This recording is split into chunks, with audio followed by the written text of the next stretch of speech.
विपक्षी देश की महिलाओं के अधिकार को छीन रहा है। मेरा सवाल इन महिलाओं से है, क्या कभी इन्होंने मणिपुर में हुए उन महिलाओं के साथ दुष्कर्म के खिलाफ कभी प्रोटेस्ट किया? देश में आए दिन रेप हो रहा है, क्या उन रेपिस्टों के खिलाफ कभी प्रोटेस्ट किया? इवन 2-2 साल भर की बच्चियों के साथ रेप हो रहा है, क्या उन रेपिस्टों के खिलाफ कभी सड़क पर निकलने की कोशिश की इन लोगों ने?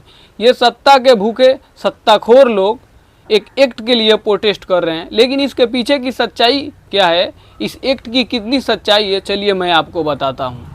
जिस वोमेन रिजर्वेशन एक्ट की बात कर रहे हैं ये लोग, दरअसल ये एक्ट 2023 में ही पास हो चुका था, लेकिन बीजेपी ने इसको इम्प्लीमेंट नहीं किया। जी हाँ, आप सही सुन रहे हैं। लेकिन अब बीजेपी दोबारा क्यों ला रही है, इसके पीछे की सच्चाई जानकर आप भी हैरान हो जाएंगे। पूरे लोकसभा में 543 सीट है, जिसमें 33% ये भाजपा महिलाओं को रिजर्वेशन देना चाहती है। तो ये रिजर्वेशन जो है वो 543 में से न देकर और सीटों को 33% बढ़ाकर उसमें रिजर्वेशन देना चाहती है।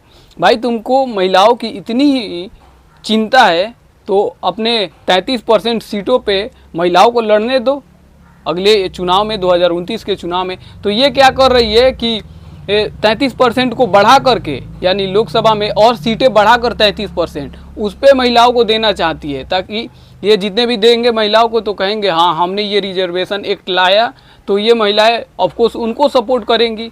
तो ये अपना सिक्योर कर रहे हैं, डायरेक्ट नहीं इनडायरेक्टली ये अपना सीट और ज़्यादा सिक्योर करना चाहते हैं। जब तुमको इतना ही महिलाओं की चिंता है तो 543 में से 33% दे दो अपने सीट पे, अपने ही सीट पे जितने तुम्हारे सीट है 543 में से उस पर 33% महिलाओं को लड़ने दो 2029 में।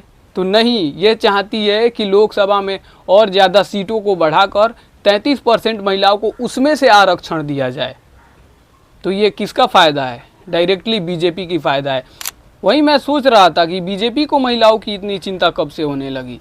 ये तो फ्यूचर में अपना सीट सिक्योर करना चाहते हैं।